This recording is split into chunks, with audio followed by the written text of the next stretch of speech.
Thursday morning, July the 21st.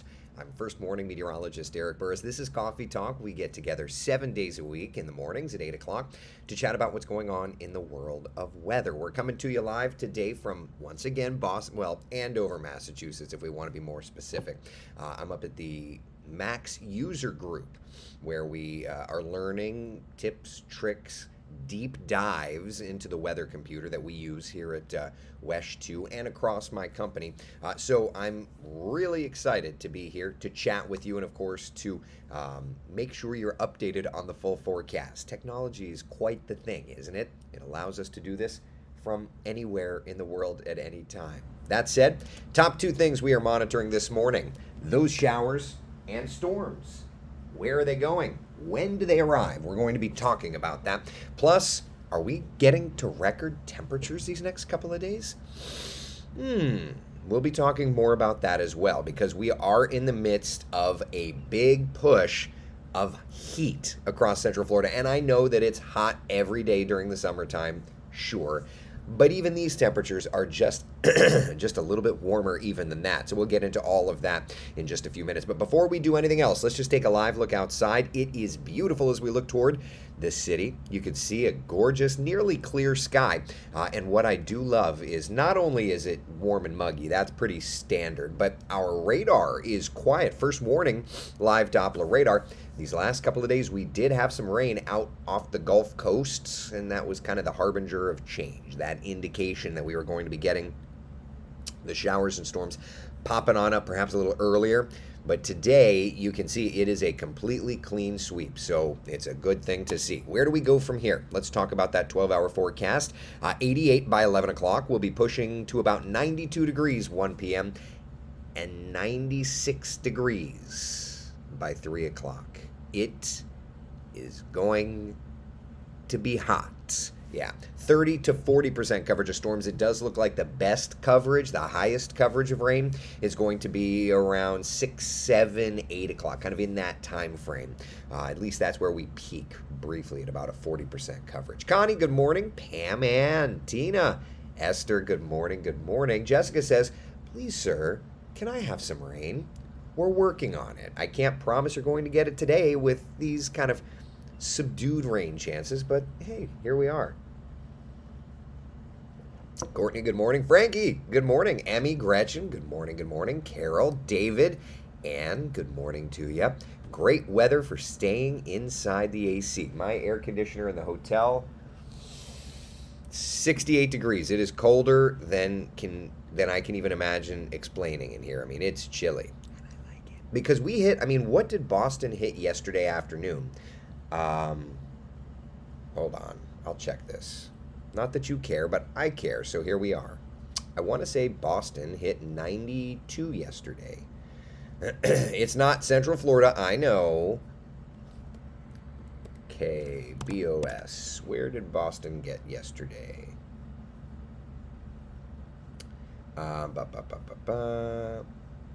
92. Boston hit 92 yesterday. So obviously we're warmer in Central Florida, but I'm standing outside yesterday and everybody's talking about how painful it is. I'm like, the humidity's low. This is actually pretty nice for Florida standards. So anyway, good morning to you, everybody.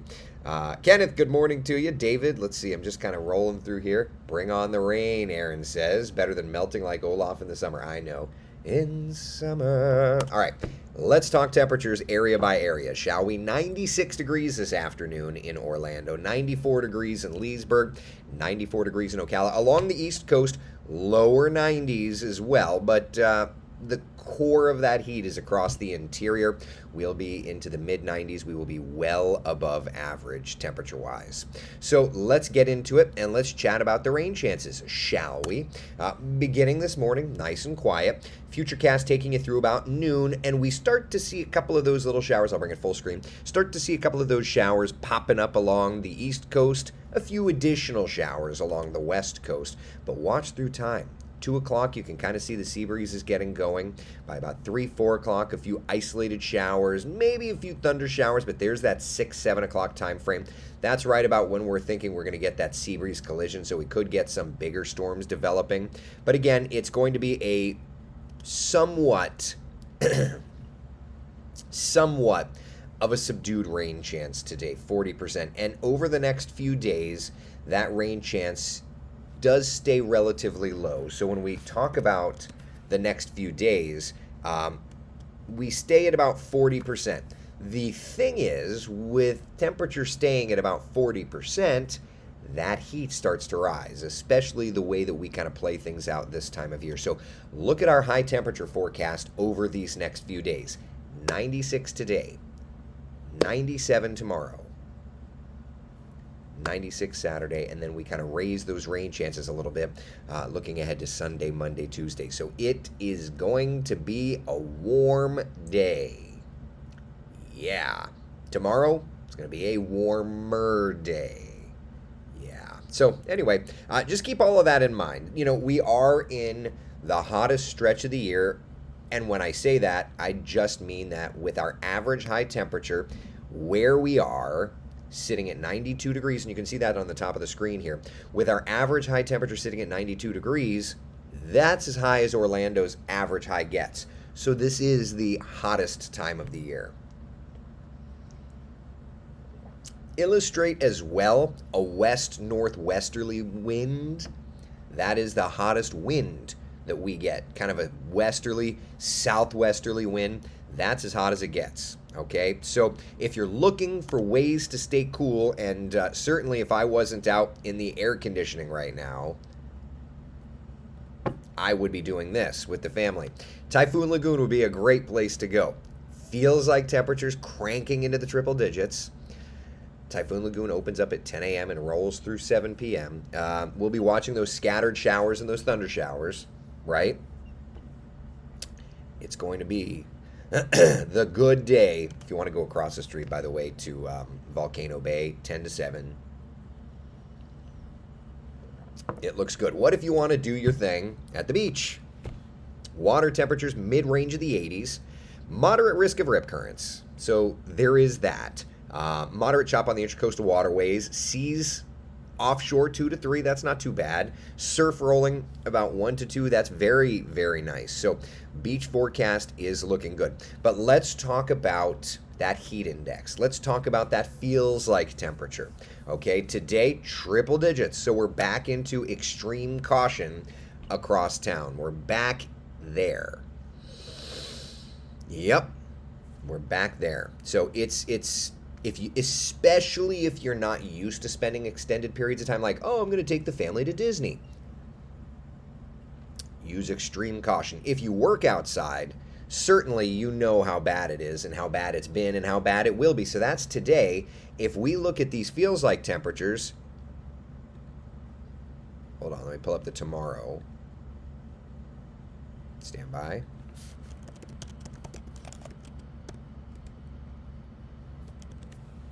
Here's tomorrow's heat index forecast.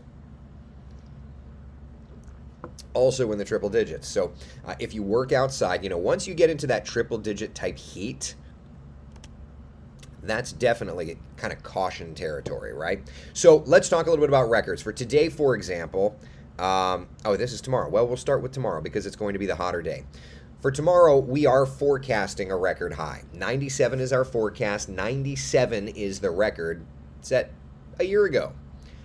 In Sanford, I think you'll be just shy. Leesburg, you'll be, I think, just shy. Daytona Beach and Melbourne, that sea breeze is going to help you out. So there's that.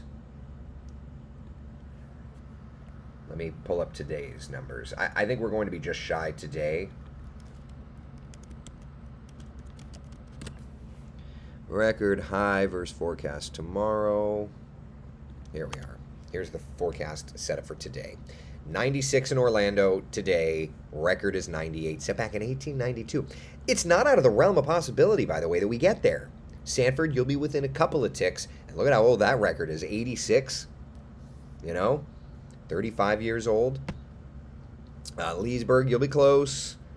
Daytona Beach and Melbourne, there's going to be a bit of a distance. So I think we can all agree that we're into a hot stretch of weather these next couple of days. If we just look at Orlando, being that Orlando's the most likely area that would get into record territory both today and tomorrow, we're going to be close, though we are forecasting a record high for tomorrow, and that would go back to last year when we set a record on this date at 97 degrees. Good gravy. Jenny says, you got those water park hours memorized. They change sometimes, but yeah, I will say we do look it up every day. When we update the graphics, we do look it up and make sure that we're accurate. Hey, don't call 1986 old. I mean, it's not like 2021 record, though. Like, you know, it's an existing record. Jeannie says, what a deluge in Ocala yesterday. Yeah, there were some decent storms, but it was that feast or famine kind of thing, right? Like today, when you think about what you need to wear for the day, comfy clothes certainly, but we'll be watching the radar, so those scattered showers and thunder showers are going to be playing in to the forecast. Now, everybody's working for the weekend. I know it. I'm coming back to Central Florida tomorrow, and I'll be doing the same thing. It's going to be hottest on Saturday, and then on Sunday, those temperatures start to come down just a little bit. I would just say this, summer's best, you know. You've got some hotter days, you've got some stormier days, but yeah. Jessica, where are we at with rainfall totals for the year? Believe it or not, most areas are still in a deficit. Let's take a look at that.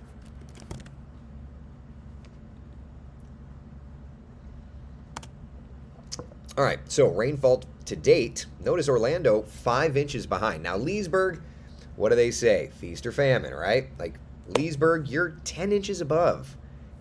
But the rest of our weather stations are below. Although Sanford, you've gotten pretty close to where you should be. But yeah, I mean, that's pretty interesting, isn't it, Jessica? Lobster situation. So, I mean, I'm not a seafood guy, so I haven't eaten any lobster. But, you know, there has been lobster in the vicinity. I will say that. Yeah. We got some decent rain in Ocala yesterday. My front yard flooded a bit. Yeah. It comes in hot, right? Comes in hot. All right, so that's where we're at today, wanting to get into the backyard swimming pool. Just keep your eyes to the sky. It's a good day with the rain chances down just a little bit. It's not okay. It's a good day. Just watch for those scattered showers and storms. But frankly, whatever you're doing, you're going to want to find a way to stay cool. It is a dangerous heat that we are in, so we just have to take it easy for goodness sake, okay? All right. Let's talk tropics, shall we? Let's take a look and see. And, oh, no surprise here. No tropical development expected. No tropical development expected over the next 5 days' time. I love that. I love that. Now, we talked a little bit about this. Lobster adjacent, Jessica. Exactly. We went to a wonderful restaurant. We closed the restaurant down last night. We got there at like 6:45. I didn't get back to the hotel room until like 10:15, 10:30. You put meteorologists together and software programmers together that, you know, they all work together. What a party. And you know, it was a wonderful meal. It was a wonderful time. So lobster adjacent. But anyway, love the fact that hurricane season is remaining nice and quiet. We know that the peak of hurricane season is forthcoming. If we look at, you know, the graph, excuse me, this really tells the story. Like, here we are, end of July. Notice it's the end of July into August and September and October that we really ramp up tropical activity. So we're getting there for sure. We're not there yet in that very active stretch, but we're starting to get there. So let's just take a look and see what the models are showing. Let me go out to the Atlantic Basin view here. All right, so raw model data. You know, actually with this, I just wanted to compare, because that initialization, stand by.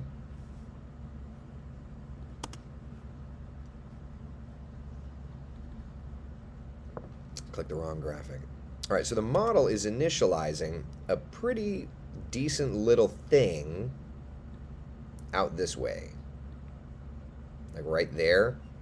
Hurricane Center hasn't highlighted it yet. But if you notice that spot there, if you look at the GFS, it's at least initializing it as an anomalously low area of pressure, right? Where it says forecast high 95 there on your screen. That's what I'm talking about. So, interesting. Definitely a little something to watch. Let's watch and see, though, the progression of the GFS model. All right, yeah, it kind of gets absorbed. Nothing really going on there. A little wave, it looks like, working through the Dominican Republic and Haiti, Puerto Rico. Another wave out in the open Atlantic, but nothing that's deepening or going ballistic. There's another little thing coming off the Cabo Verde Islands. That's Wednesday the 27th. That one fades as it works across Bermuda High Saharan dust. But there's definitely that little, there's something, right, where it says forecast high 90. You see that little blue dot? That's what I'm talking about. So there's a little something out that way. Working in, but high pressure is holding. Look at that. This is August 4th. Still nice and quiet. You know? Still quiet. That's 384. That's as far out as the GFS goes.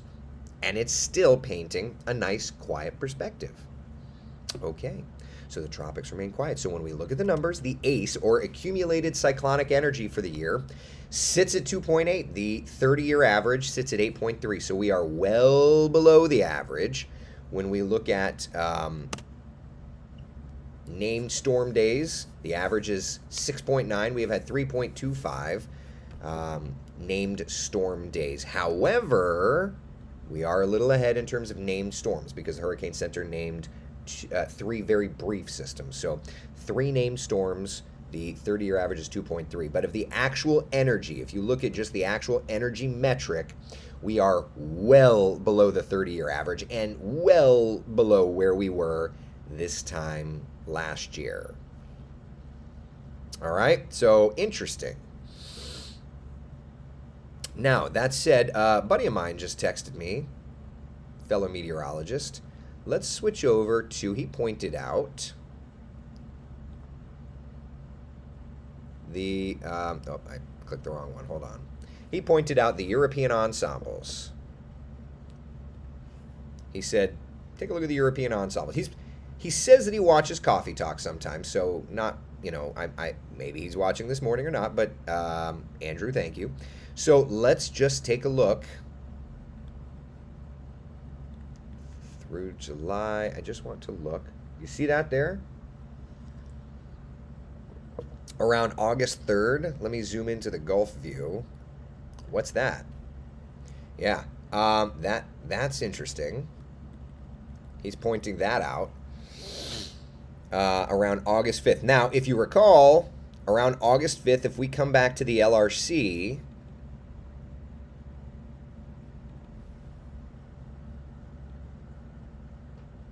in August, we did add around the 8th and the 9th watching Florida because of potential tropical cyclone 1/Alex, right? So the 8th and the 9th, there is that notation there, and that's August 5th. The European ensembles are trying to paint something in. So it kind of lines up. Could that be Alex? Could that be the next thing?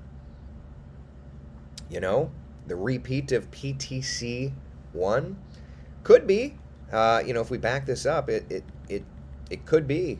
So, you know, now we're going to have to, you know, now we're getting into the point where maybe I'm going to have to stop just showing you the GFS. We're going to have to start taking the deep dives in the tropics.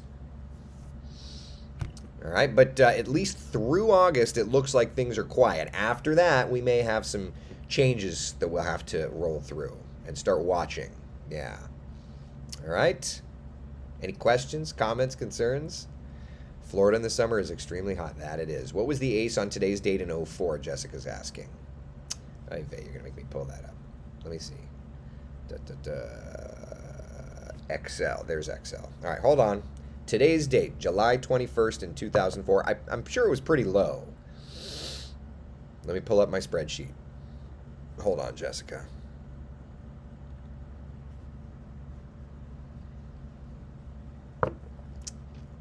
All right. 721. And you want ACE, right? That's what you were asking? What was the ACE on today's date in 04? All right. 2004, 0. The ACE was 0 through today. In 2004, the ACE was 0 on today's date. In 2005, the ACE was 56.1. Yeah. So there you go.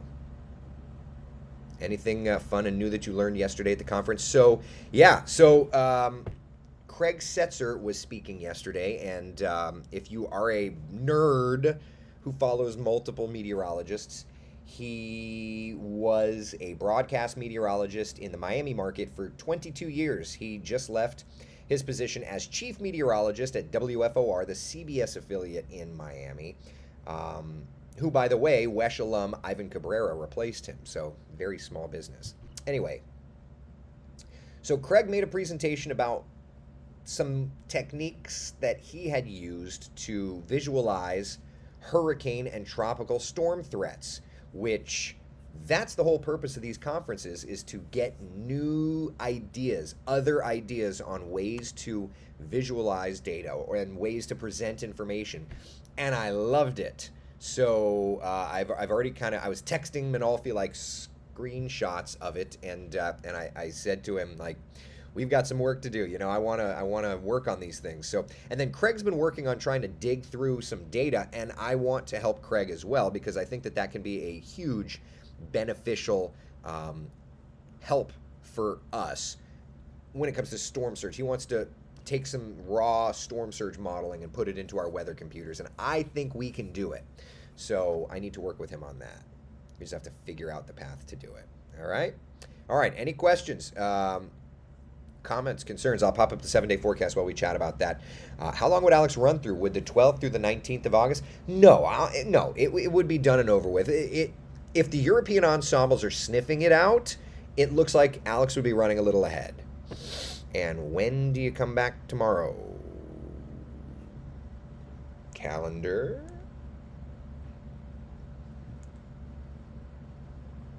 Where's my calendar?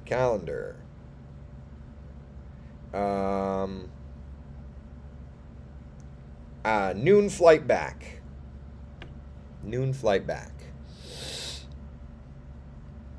Yep, bet your family misses you. Oh, I miss them, yeah. Where does one find a dew point forecast? So if you go to the National Weather Service website, it would be on their tabular data. Yeah, that's where you're at. Yep, it would be on the tabular data. All right, any questions, comments, concerns? Yeah, it was great. We did a lot of that, did some kind of augmented reality work yesterday, and I did a lot of, I took a session on APIs. And importing unique data into the weather system. And I think that is kind of the unsung hero in what we're able to do. Because again, this is just a computer. If you look, like, that's our forecast. Let me just show you, like, when they ship the system to you, okay? Let me just show you, like, these are the graphics that you get. And it's not knocking the vendor. Hold on, if I can find it. Maxines. I just want to show you, like, what the vendor ships.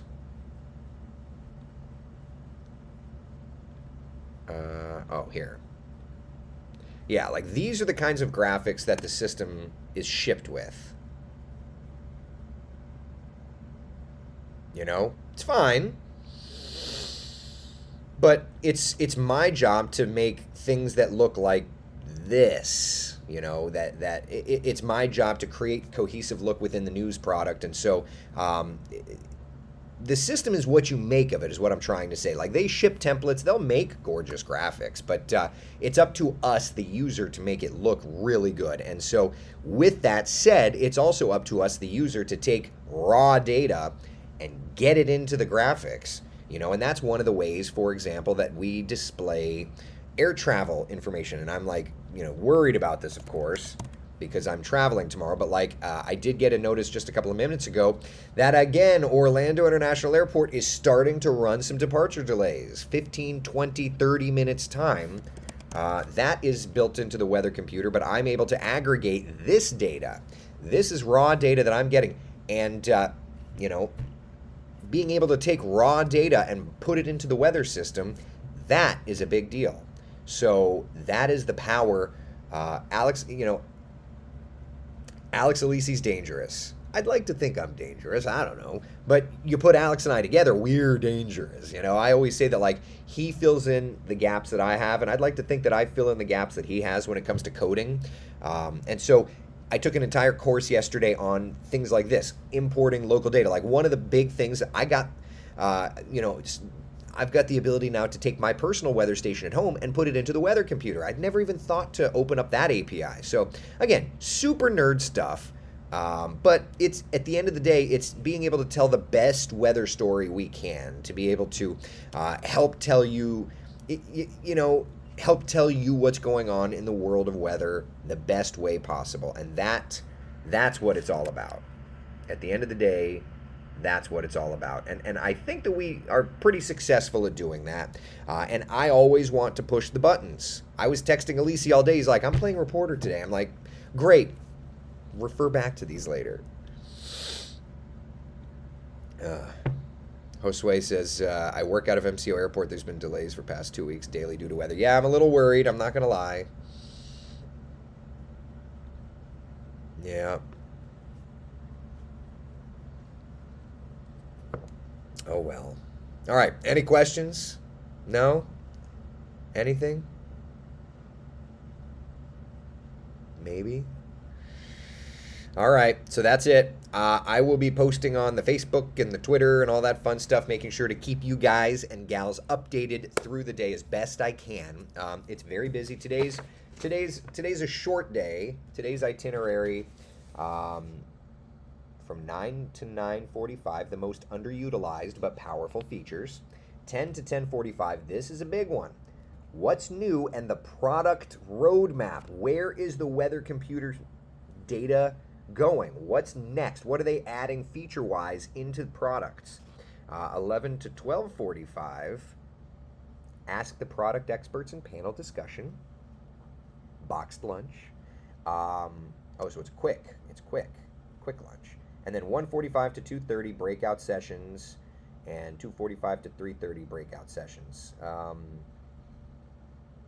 have to figure out what I will do in those, because I've actually already done those. So yeah. All right, people. Be the sunshine in someone else's day. Thank you so very much for hanging out for Coffee Talk. I will see you. If I'm out at 3:30, which is what this says, as long, if I'm running my mouth with somebody, then it may be a little late. But I'll try to pop on at 3:30 and do a Facebook Live. We'll see. All right. If not, don't worry about it. I'll see you when I see you. At the very least, I'll see you tomorrow morning at 8. Will I be doing it from the airport? If my flight's at 12, 11, 10, 9, I may do it from the airport, just because wasting time at the hotel versus wasting time at the airport, it doesn't matter to me. But if I can get through security and have one less thing to worry about, then it's one less thing to worry about. All right? What's a breakout? It's where, like going into individual groups, that kind of a thing. All right? Be the sunshine in someone else's day. Bye, guys and gals. See you later.